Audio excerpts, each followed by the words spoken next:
Good. Straighten your head up this way. You know, Nice. You are. Look at me there. Squint. Yeah. There's a lot. Like, look at that. Good one, too. Yeah. Nope. Can't go back. Going forward. I came up here when I was about 3.5, 4 years old, and when I was small, I used to hear a lot of the steel pan music in Trinidad and the calypso and soca. When I came up here, I heard a lot of reggae music also. And when I was growing up, I did a lot of that, and I also listened to a lot of pop music, you know, rock. Those are the other types of music I listened to growing up. My family's musical background or musical history goes back a long way. It goes back to their grandparents on both sides. My parents, my mom used to sing in church choir. My father had a band growing up when he was young. He also used to sing in church also.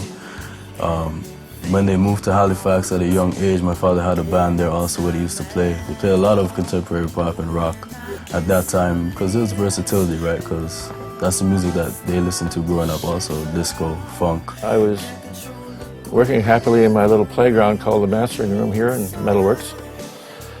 And Gino showed up with his wonderful family, and we started working on his material, and I noticed that he had a unique vocal sound, exquisite vocal sound.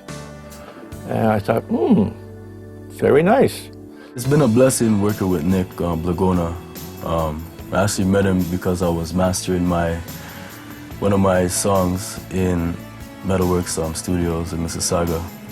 And just being exposed to his experience and his knowledge and his expertise as a song engineer, a mixer, and a producer was a blessing to me because he has worked on many hit albums before with many great artists. I left Canada in '66, ended up working at Decca Studios. My first job was Nights in West Satin with the Moody Blues. Then I did Tom Jones, and then I did Tula Clark, and then Cat Stevens. And then I came back to Montreal, where I grew up, where everybody should grow up. And I started a studio with Andre Perry called Les Studios Morin Heights, which had a private lake courses and where Rush recorded every year and a half or so. And I did Saturday Night Fever, Nazareth, again Cat Stevens, Chicago, The Police, and so forth. And I got tired of looking at trees, and I went on a world tour with The Police, and then have been freelance since then. Subsequently, through the 80s, I've done most of Deep Purple records. I've done every Deep Purple record since Machine Head. I've done R&B stuff. I've done a movie called Rain Man, a couple of theme songs for James Bond, Tea Party, it goes on, and recently Gino McKoy. So his exposure to me I've learned a lot so far, and I'm looking forward to working with him on my future album. That sort of magnetism does sell, and of course the sound of his voice, which does remind me of Michael Jackson, but it also reminds me of nobody I've heard. There's a little Nat King Cole in him too. There's Marvin Gaye in him. There's all sorts of things that create this magnetism that people will be drawn to, and I wanted to take advantage of it by creating a song right away. And to me, I thought that was the first good choice.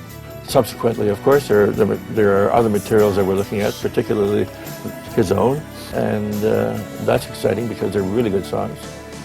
But we're taking it from various authors and composers and creating this new kind of slant on R&B.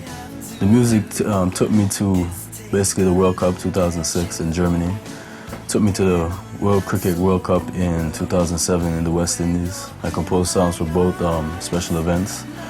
And before that, I composed songs in Trinidad in terms of the calypso and the steel pan competition, the world competition for steel pan. So I was doing a little bit of the local stuff, a little bit of the stuff where I come from. The BBC interviewed me. I was in the New York Times, the only American media that I was in, that they spoke about my song for the World Cup 2006. However, I didn't make that transition over to the American market. But I do think that in terms of the pop, contemporary pop, American R&B that I am doing, I am going to make that transition. And the fact that we do have music that will hit the U.S. market in a big way, in a major way, I would say. Keep your forehead touching the glass. Nice. More. Excellent. Thank you.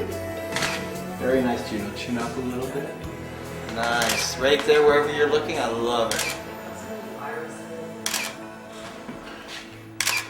Okay, start spinning your shoulders back to me. Whoa, nice and slow. Right there is beautiful. Keep coming. It's very easy for me in terms of going from rock to R&B to contemporary pop to Americana to ballads. Like I think I have a certain skill that, you know, that a lot of people will notice in me and will take notice to in the public eye. The difference is right now is that I've taken it to another level because of my seriousness of it. So I think that I can make it in terms of the music career. So I left and I made other sacrifices in terms of this music because this is what I really want to do. He's a great singer. Gino's singing is wonderful, you know, and he takes the directions very well. And it was easy. He knew how to sing the song before I could, and I don't sing.